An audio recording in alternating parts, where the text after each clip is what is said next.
Nice. New Well, dude. we're live. We're live. This is Sacred Business Stories, and welcome, Sue. Daniel, thanks for being here. So yeah, if you're joining us for the first time, this is Sacred Business Stories. We are joined by Hendrix Black, the artist formerly known as Rye Schwartz. We'll get into that here in a little while, but this is our weekly Substack Live, where we talk about what it looks like to have an honest conversation around building a business that aligns with your deepest truth. And so, yeah, we'll just give people a couple minutes here to join. Oh, Asai, she made it over from Facebook. I was over on Facebook trying to see if there are any of our old Empire Engineering folks that might want to come hang out with us. So, thanks for being here. And welcome, Hendrix slash Rye. Should we just refer to you as Hendrix from this point on? Like, I don't even know. I get all Gosh, confused. I don't the even. nameless one. Just go with whatever. Yeah, whatever I'm floats. actually curious. I'm gonna share with you. Well, before we actually start, like the thing for real. But then one day Phil was like, "Oh, because my partner Ryan," and then he would talk like a lot about you and like I know the work that you guys did together and all of that. And I'm like, "Oh, that's cool, that's cool." And then eventually he's like, "Yeah, Hendrix," and he's like, "I'm like, who's Hendrix?" And yeah, it's my partner. I'm like, oh, maybe another partner, like I didn't connect it. And then he mentioned something else, and I'm like, oh, that's like a lot of partners. Until one day I'm like, oh, it's one person. So I was just Right. like, Oh, that's good. Yeah, what to say? the joys of having multiple names. So, yeah. That's awesome. I actually like that. Do you feel Yeah. different, like in every, I don't know, every personality that you embody, like, or each name Oh, feels different to 100%. you? Yeah, that's really kind of how it all started. So I've had that name since, gosh, like 2010, like back in my screenwriting days. Um, and I had a lot of difficulty, like initially writing under my name, right? The fear of being Mm, called out, the fear of like, I can't do that. I can't write as that. I can't take these risks. And simply like switching the name, right? I'm like, I can't, but Hendrix Black can, right? And it's like such a small little mental energetic shift. And I had no frame for what I was doing back then, right? It just like felt better in my body. I felt more courageous in my expression writing under that name. I felt a lot more easeful and confident marketing myself back then under that name, right? So that was like a big thing, like writing in Montreal, right? Like as a screenwriter and essentially cold calling, like back then, cold calling and cold emailing production companies and major agencies in Los Angeles and Hollywood, right? And like Ryan Schwartz would be like, gosh, that is really, really scary, right? Like, I don't have the confidence to do that. But you slip into this new energetic clothing of this Hendrix Black who can essentially be anyone he wants to be, right? And all of a sudden, that's a much more easy task. There's no ego on the line, right? It's like there's mhm. no personality to get hurt in that exchange. So that's where it originated from. And then, like, obviously, it's taken on so many different textures and tones over the years and different projects. But yeah, that's a little brief backstory. Yeah, that's very, very interesting. And well, and you speak more than one language too. And I've shared before that, like, when I speak Portuguese, I have certain fears that when I speak English, I don't. And then when I Mhm. speak French, it's different. So I don't have like different names, but I relate to what you're saying. Like, it's it's been like a not a lot of time that I've been like reflecting about like yes like I have my childhood in Portuguese that never existed in Mm. English. You have your childhood that existed as Ryan, but it wasn't there as Hendrix, for example. So Right. that's very, very interesting. Yeah, it's awesome. Yeah. Yeah. And Sarah Francis, welcome. And actually, we're going to back up a little bit because we just jumped into this like super cool Yes. conversation about identities. But I would love to introduce Hendrix. So Hendrix, formerly known as Rye, we have a long history. I think we met back in, was it probably like 2017? Yep. Um, it was that fated retreat.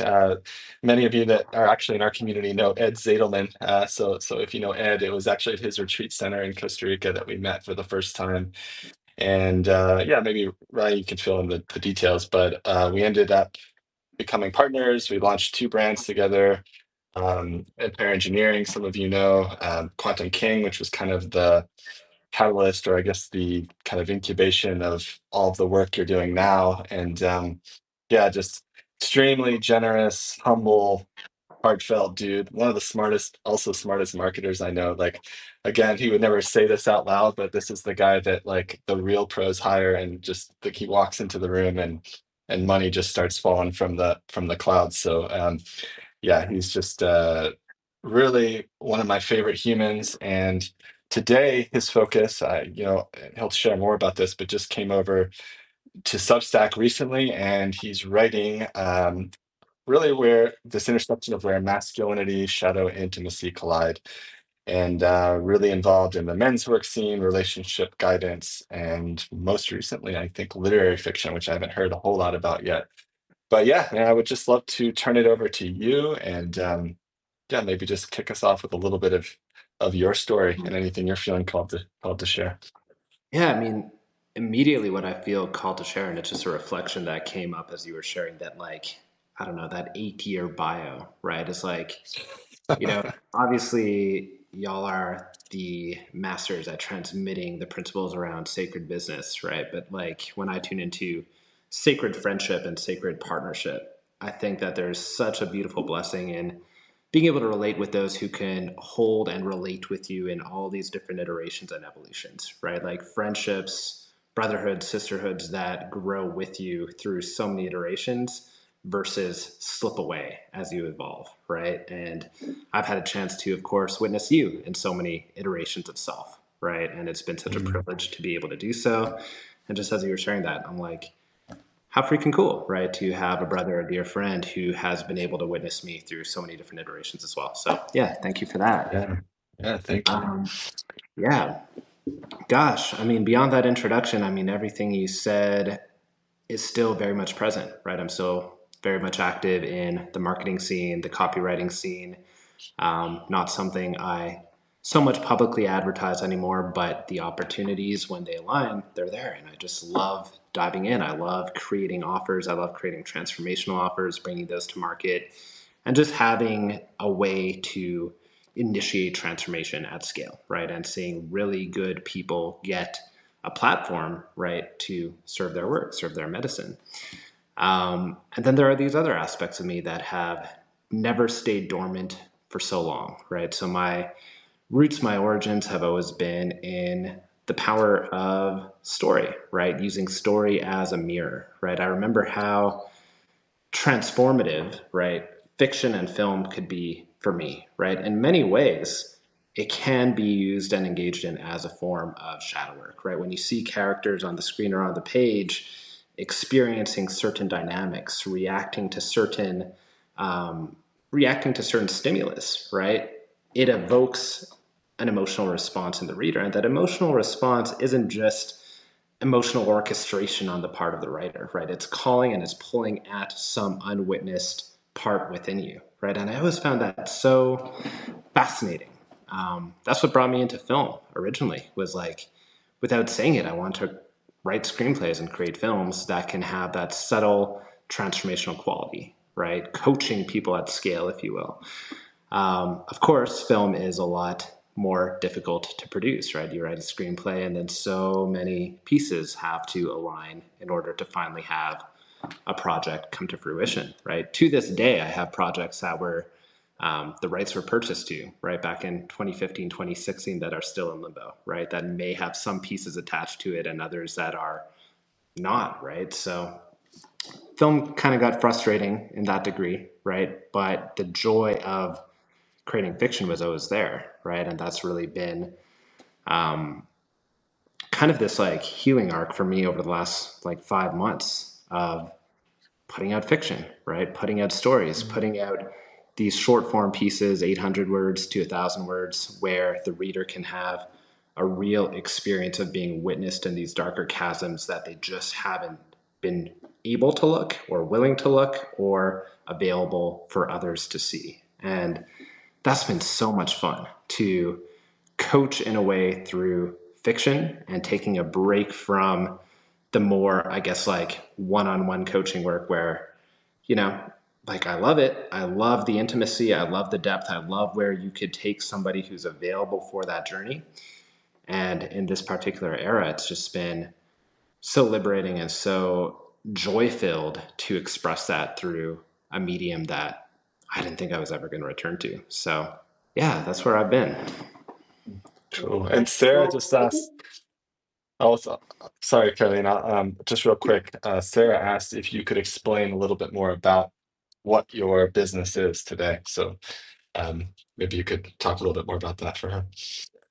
Certainly. Yeah. So my business has, I guess, like three core elements to it. One of them is in marketing, consulting, and copywriting, right? So I am available for partnership. I am available for, writing people's launches and funnels and really putting that out into the world in an ethical, amazing, aligned way. Um, that's one subsection. Then I have my coaching businesses, right, under Hendrix Black, where I have relationship books, intimacy courses, and do some very light coaching there. I've really experienced this like pull towards the privacy of creating writing that could transform rather than coaching. That's been something I've been taking a step back from. And then it's just really authorship, like this thrust back into literary fiction and like actually being an author, not with any particular back end funnels or the need to translate that into, a course and a high ticket program, but literally just expressing writing as art, right? And trying to reach new audiences with it. So, yeah, those are the three layers of my business as it stands today. And there used to be this like subtle shame and embarrassment for the first half of my career where it's like, why are you doing so many things? Why can't you just focus in on one thing, right? Like, just go all in, go deeper, eliminate all the distractions. And yeah, there used to be like a lot of shame in that. These days, there is a lot of joy in that, right? I have no idea how long I'm going to be on this planet for. I have no idea how long my capacities for creativity are going to be alive and thriving and bursting with a desire to serve and express. And for me to arbitrarily amputate any of that in the name of this all inness, right, just has never worked, right? So I am blessed that the opportunities have always manifested, that financial livelihood and thriving has always found a way to manifest in my life through these projects. And I think a big part of that has been this willingness to express my work and my creativity and my art in ways that don't necessarily look great on paper, but somehow manifest into a life and business that I really enjoy. So, yeah. I think you should consider yourself very fortunate that you can actually have all those parts, right? Like instead of Mhm. like, yeah, I love the way how you reframe it. I think Landon said something about a men's group, but I'm not sure how to. He was just, oh yeah, I can go back here. Well, he was Just just don't want to. asking if there was any opportunities for him to get There we go. involved anyway. So he's been looking for a men's group and Mm, knows about your recent work. And so, yeah. And we'll also yeah. leave some time at the end of this for more questions. But yeah, feel free to jump in and speak since he's here with us now. Yeah, for sure. Potentially. There was a men's group I had the privilege of co facilitating for about 2.5 years that recently, we phased down, I think back in December. So, yeah, there's still a desire to serve that space. There's certainly many brothers I would like to share that space with, right, and come together for that kind of work. So, yeah, it could be possible to re-kick it and reimagine it in a new way, shape, or form if there's enough men who feel that call. So, yeah, bookmarked. Great.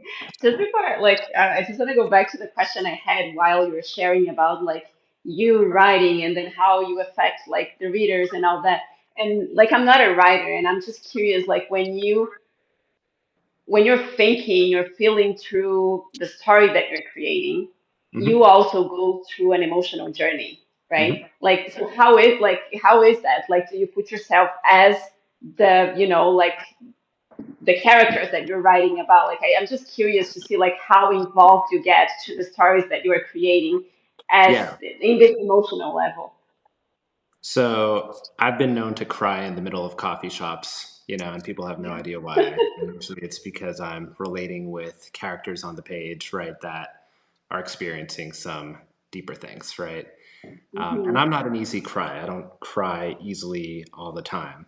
And, once we get into the depths of grief, of longing, of loss, of desire, of unfulfilled desire, of unexpressed desire, right? Like we start touching upon these like emotions that are there, but just don't typically have the space to be expressed and shared or evoked, right? So story has a way of doing that. When I write characters, when I write scenarios and exchanges between characters, even if I'm not intending it, typically it will excavate something dormant within myself, right? Hmm. I'm very careful to separate, fiction from my life, right? So not everything there is a direct representation of something I experienced. And I often have to give that disclaimer because my mom buys every book I ever put out.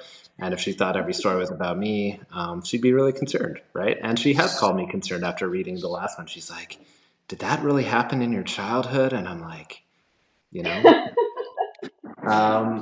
So yeah, I think like a story doesn't necessarily have to match and mirror someone's full life trajectory in order to excavate and reveal certain emotional patterns, right?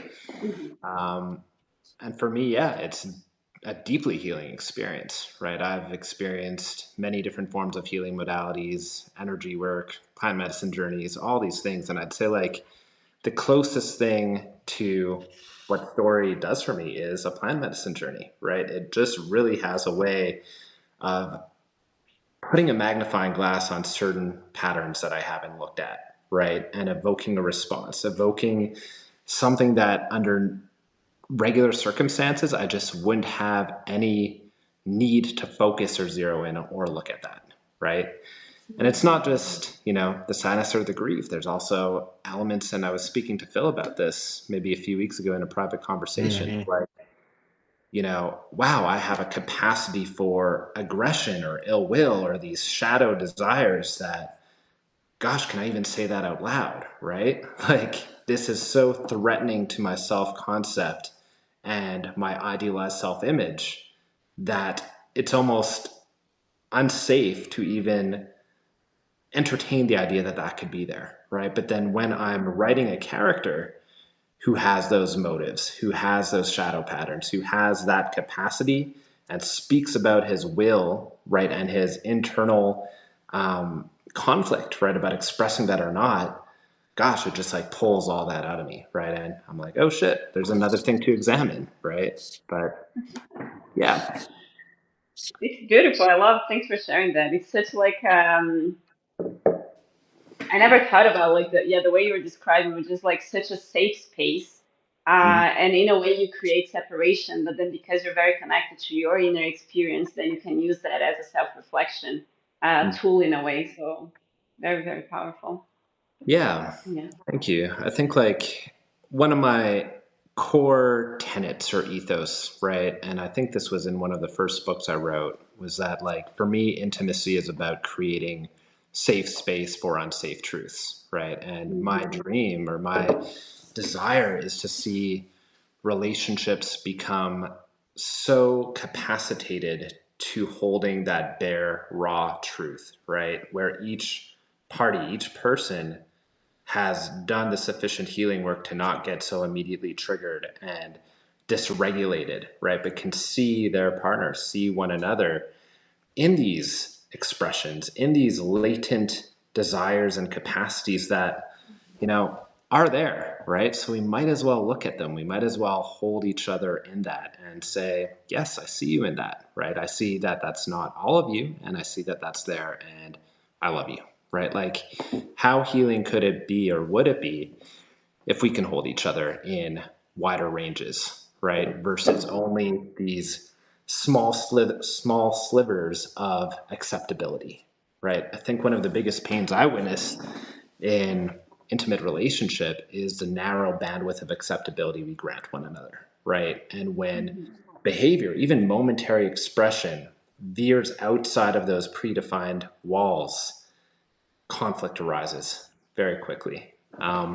So yeah, increasing capacity, increasing our threshold to be bare with one another and to hold each other reverently through it is really the main desire I have with this work, both in the fiction work and the nonfiction work. Mhm. That's awesome. Embrace it all. I love that. Mhm. Has anybody noticed that we're matching, by the way? I put this shirt on just for Rye. Yeah, I feel so left out Yeah. and boring. And it's Starting to so feel outside boring. of our normal style range too, which It is is. what makes me most proud. Whenever we used to meet, it would usually be like black t-shirt Tuesdays and black t-shirt Fridays and maybe gray t-shirt, Wednesdays. So Yeah. we're Yeah. expanding here. It's evolution. That's what it looks like. Cool. Something like that. Yeah. Um, well, cool, man. The next thing I'd love to ask you about, and it might be somewhat of a continuation of what we started on before we kind of circle back to the introduction. One of the things we like to talk about or try to convey to our audience is that as you're kind of moving forward with your meaningful work, it's like completely normal for these different resistances and fears to come up. And I would love to ask you, like these days, in your work, where do you see kind of fear and resistance coming up for you? And like, what sort of practices do you engage with to kind of work through that and keep moving forward with your visions? Yeah, that's a good question, right? I think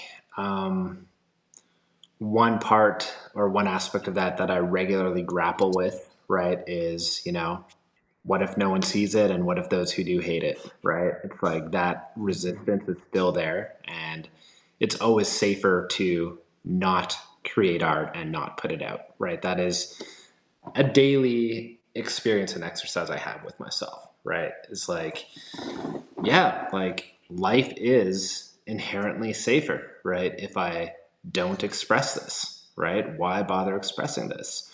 Especially when, you know, at the beginning, right? Like my fiction work is relatively new, right? It's not reaching thousands and thousands of readers, right? So it's very easy for me to feel like, what's the point, right? And almost feel like the shame, right, of that only reaching, I think, like a few hundred readers, not a few thousand, right, or not hundreds of thousands. I come up with or I confront the patterns of unfairness and injustice, right? I feel like this should be reaching more people, right? And it isn't. And I see this with so many people with such profound work, likely many people like in this community as well, who probably look at some of the best-selling books out there, right? And it's like, you know, I mean, I don't want to criticize anybody's body of work, right? But there's a lot of people out there with massive platforms whose work may or may not be effective or in integrity, right? And there could definitely be a pain in that, right? Of like not having the audience, not having the reach, not having the platform that one's work deserves. So that is like a gap I confront. And it's easy to say, right, that I overcome that with like finding joy in the work itself, right? But the truth is, when I'm being really honest with myself, like I do believe that art deserves to be shared and experienced, right? It doesn't necessarily need to be this self-fulfilling thing all the time, right? I think an expression is meant to be received. And I think for me, how I work with that is simply being honest with it, right? Like the work all of a sudden feels better when I don't deny myself that experience. When I say, yes, this is meant to reach more people. Yes, this would feel amazing if thousands were reading this work, right? And they're not. And I love this writing, right? So it's just this all inclusive experience where none of it gets denied, right? And dismissed. Mhm. Yeah, like I like the way you share it in a way like I resonate with something that for me like what keeps me going in a way. Like sometimes I feel that I choose the hardest path, and I kind of ask myself the question like why? Like it's so much easier if you just keep going this direction or if you just do this. But it gets to a point sometimes that easier or the easiest, it's not even an option. Like Mm, like and kind of to what you're relating, like yeah, like why? Well, you should be doing this, or I should be feeling that, or you should be like. But then for yourself, it's for your self-expression, and then for me, what keeps me going is like, yes, I know that what I do will impact others, but at the end of the day, I keep showing up for myself because I mhm, know I need to do this for my own evolution. And then there's resistance, there's fear, there's questions, there's like a bunch of mhm. unpleasant things. But I almost feel that I don't have the option to not do it. I don't know if you resonate, but that's for me. It's just like I before it was almost like a question, like should I go left or right? And right now, like even if I see here, like yeah, this it feels easier or it's less effort or blah blah blah, it's not even like an option anymore. Mhm. Yeah, yeah, very much so, right? It's like, over time, right? Obviously, the pattern of just showing up becomes part of your identity, right? And you develop Yeah. the tools and the capacities to essentially work with, transmute, mature out of the patterns, right? That would inhibit that, right? Or make that feel less comfortable. I think that it has been one of the bigger blessings, right, of entrepreneurship and, artistry for, close to 15 years right now, right? It's like the constant exposure to things that don't feel inherently amazing in my system, right? Mhm. Yet the choice to move through them or to look at the aspects of myself that are freaking the heck out right now, right? And yeah, they still happen, right? And of course, being in this experience for over a decade now, a lot of those patterns, right, have found ways to clear out, to get to the root of, to move through the body and move through the system. And Mhm. yeah, these days I'd say it's closer to 80% joy and 20% where did that come from? But yeah. Yeah, absolutely. Hmm. Um, so just to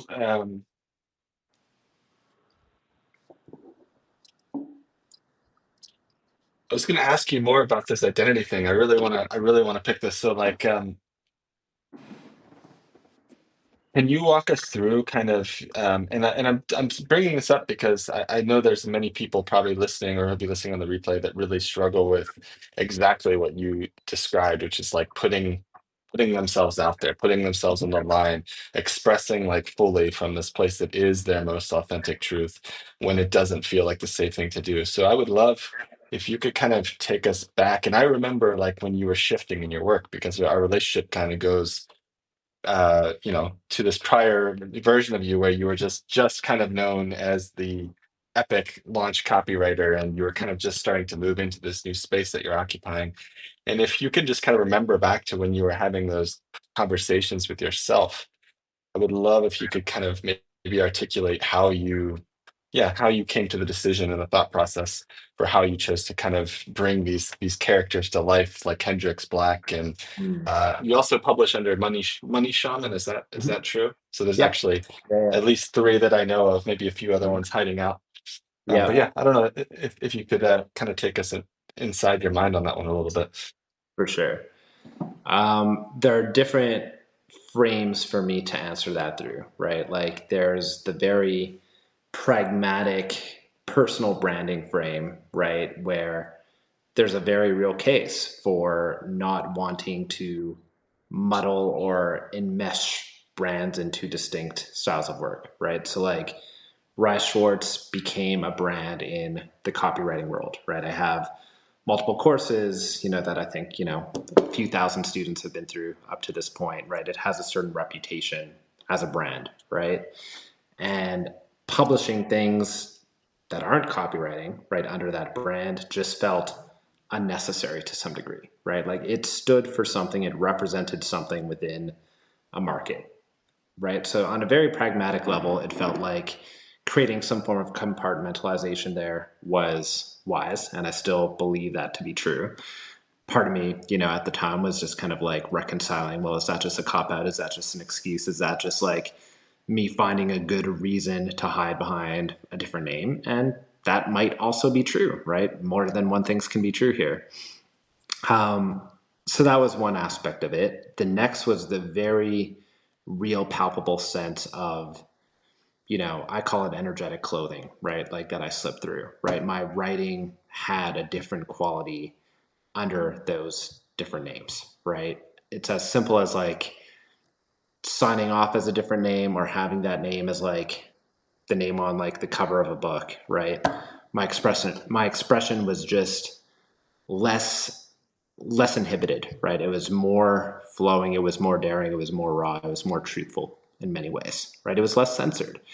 And it makes sense, right? Ryan Schwartz has a lot more to lose. He exists in this world as a character that hundreds, if not thousands, of people know him in a certain way, expect a certain code of conduct from him, right? Have certain unspoken agreements about who he is, what he can be, what he can't be, right? That is just what happens when you exist as a certain person in the world with different relations.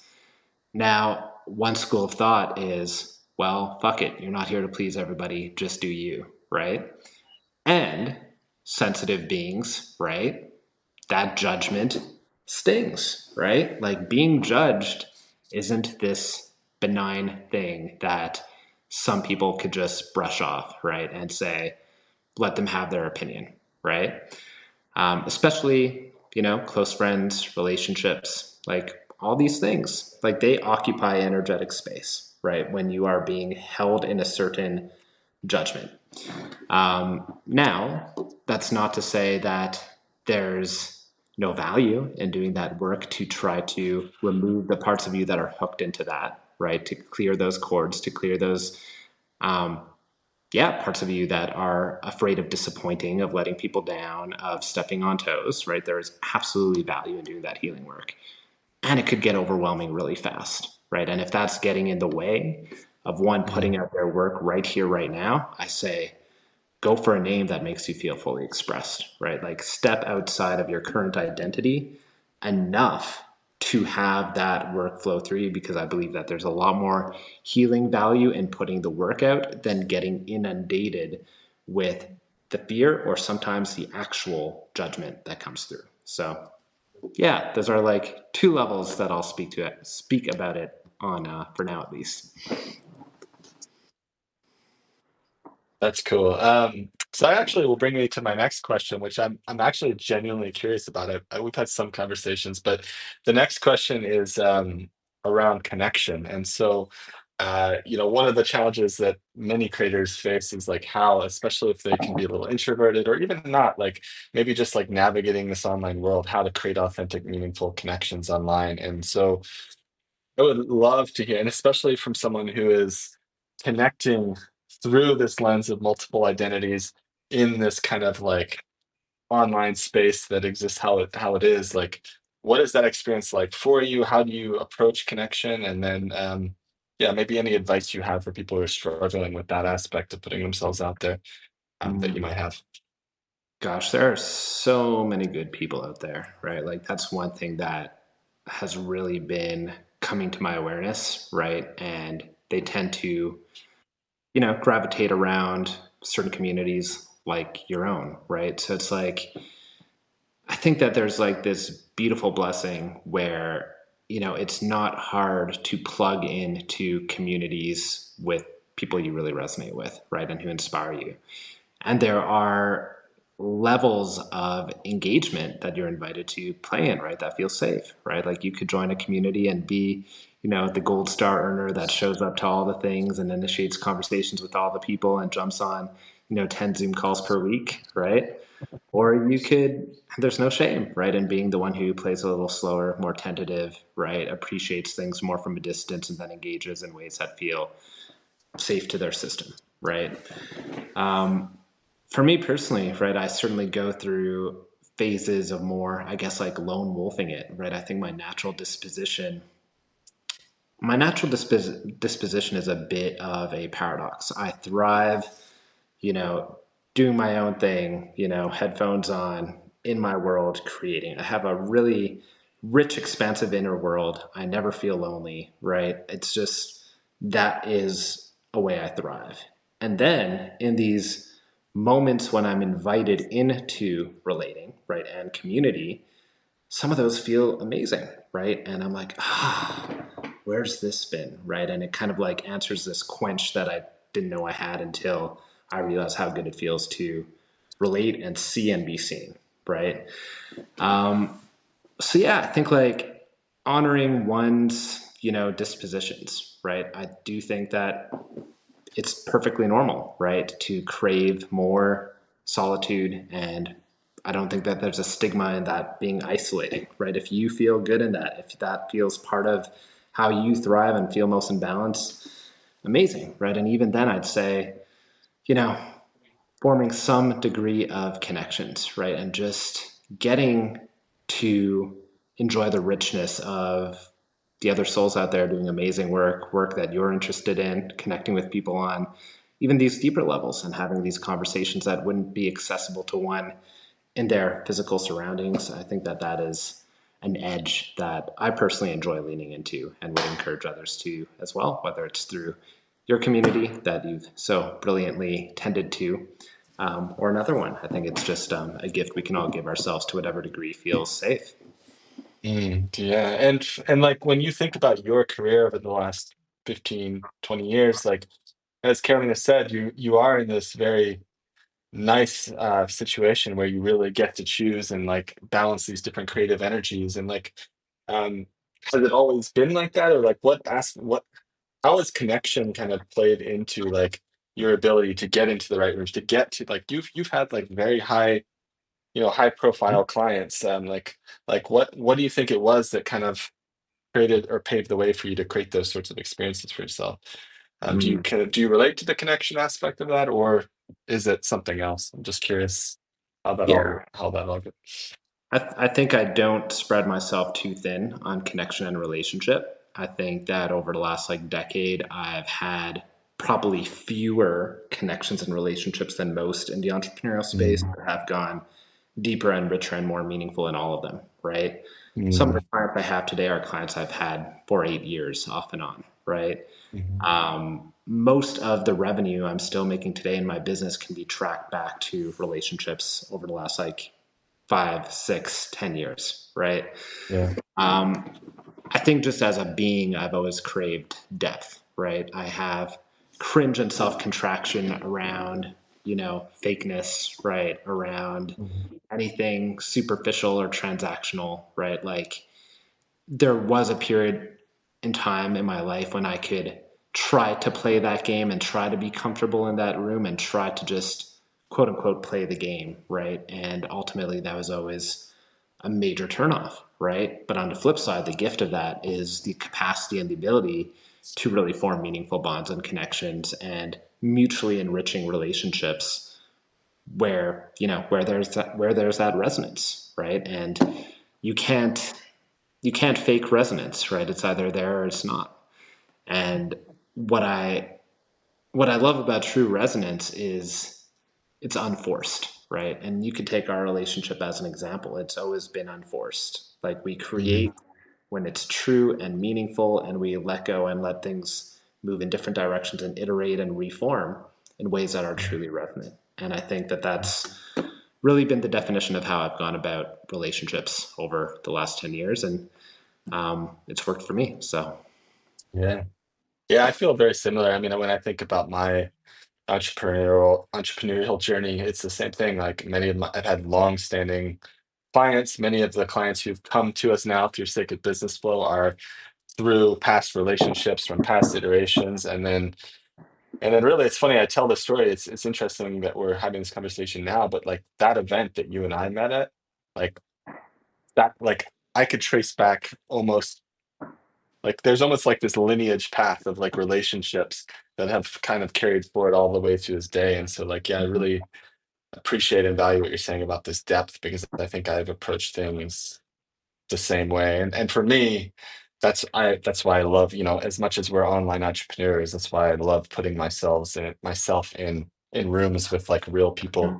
I'm getting ready for a trip this next month, and that's because that's something I've been craving. Like actually, ever since the pandemic, I haven't gotten enough in rooms with people, and that's where I feel I really thrive on the connection relationship side. So amazing. yeah, but Where you got to? yeah. but yeah. Um, but yeah, I think at this point, we had some people that were felt like they might have been holding back a little bit on the questions. So if there's anyone here on the chat that has questions for Rye, like a Rye/Hendrix, I got to get it right. I'd love to open it up, and yeah, feel free to put your questions in the chat. And also, while we're waiting, Carolina, if there's anything else you'd like to ask Rye about, feel free to jump in. Well, I was just Yeah. thinking about like connection, and we often talk about connection with other people, and I just love that you tapped into like connection, you and you know, like, and our intention here is like we are actually asking about like how people connect with other people and how they connect with their audience and the people they want to serve or like people to collab. And I resonate a lot with what you said, like I never felt bad because I was alone and I have a very like healthy relationship with myself. And that's another level of connection that it might not be the topic for this conversation, but I would love to explore more one day with you because I just love this, me and me relationship and how we can make this, this inner landscape better and better and better, even if nothing outside um, is contributing for that because there is a way that this can be Mhm. different and then eventually it can connect but not always connect. So just a Mhm. comment on that because I love that topic. Yeah, beautiful. Mhm.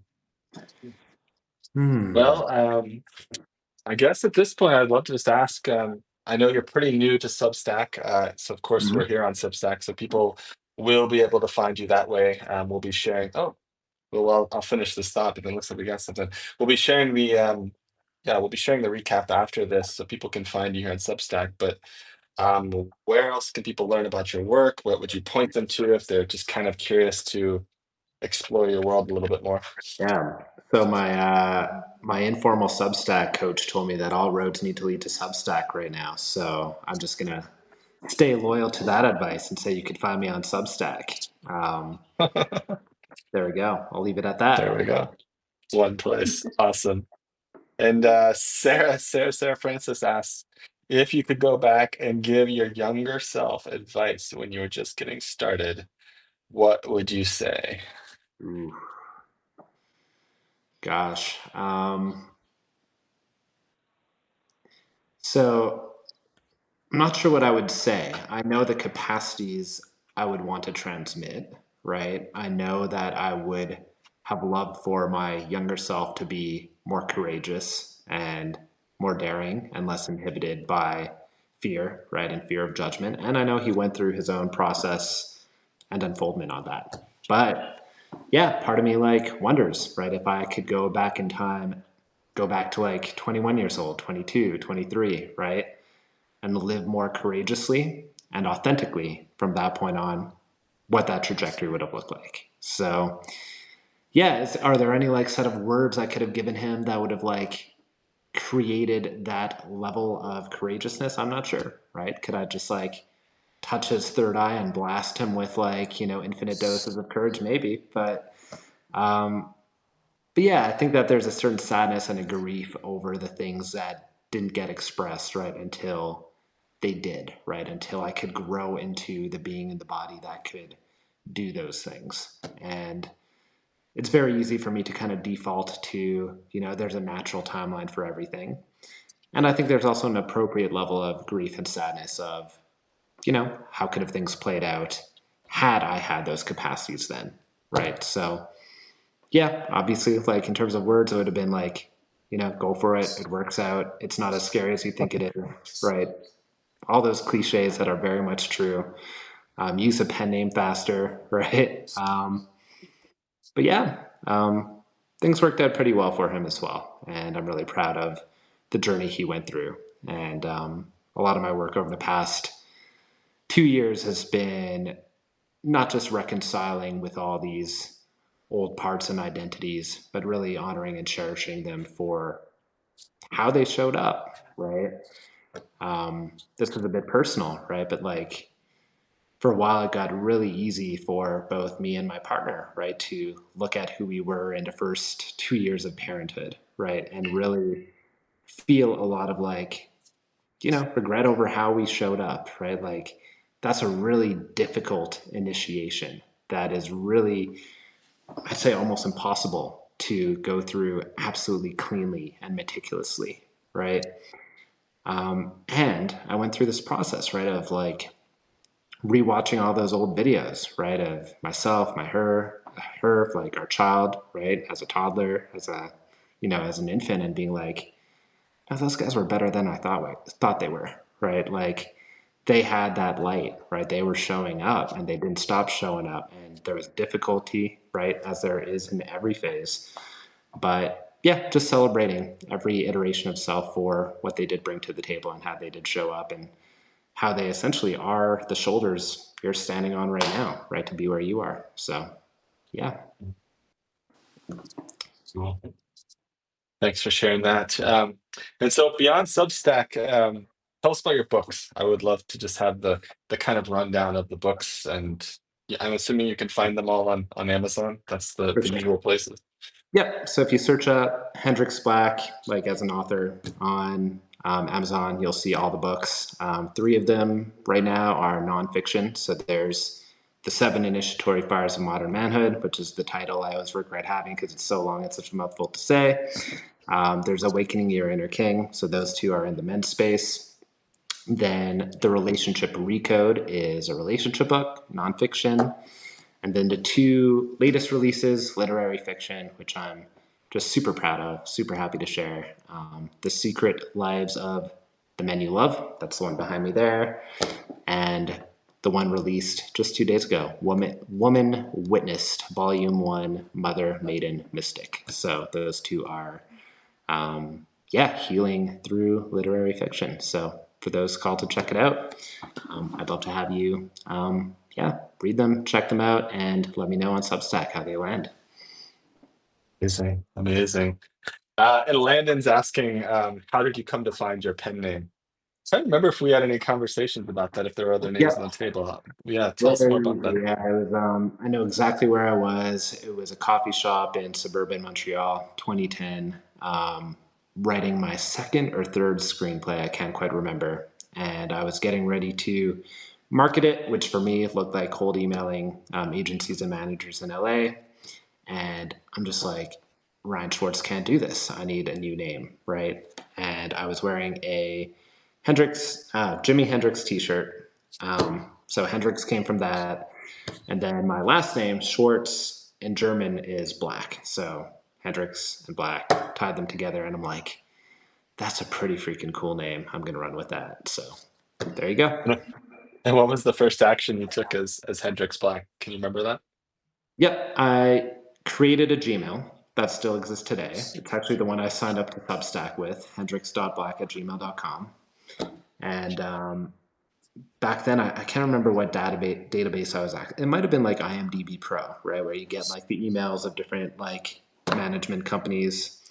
And I remember I emailed a query letter to ICM. So that's one of the bigger agencies out in Hollywood.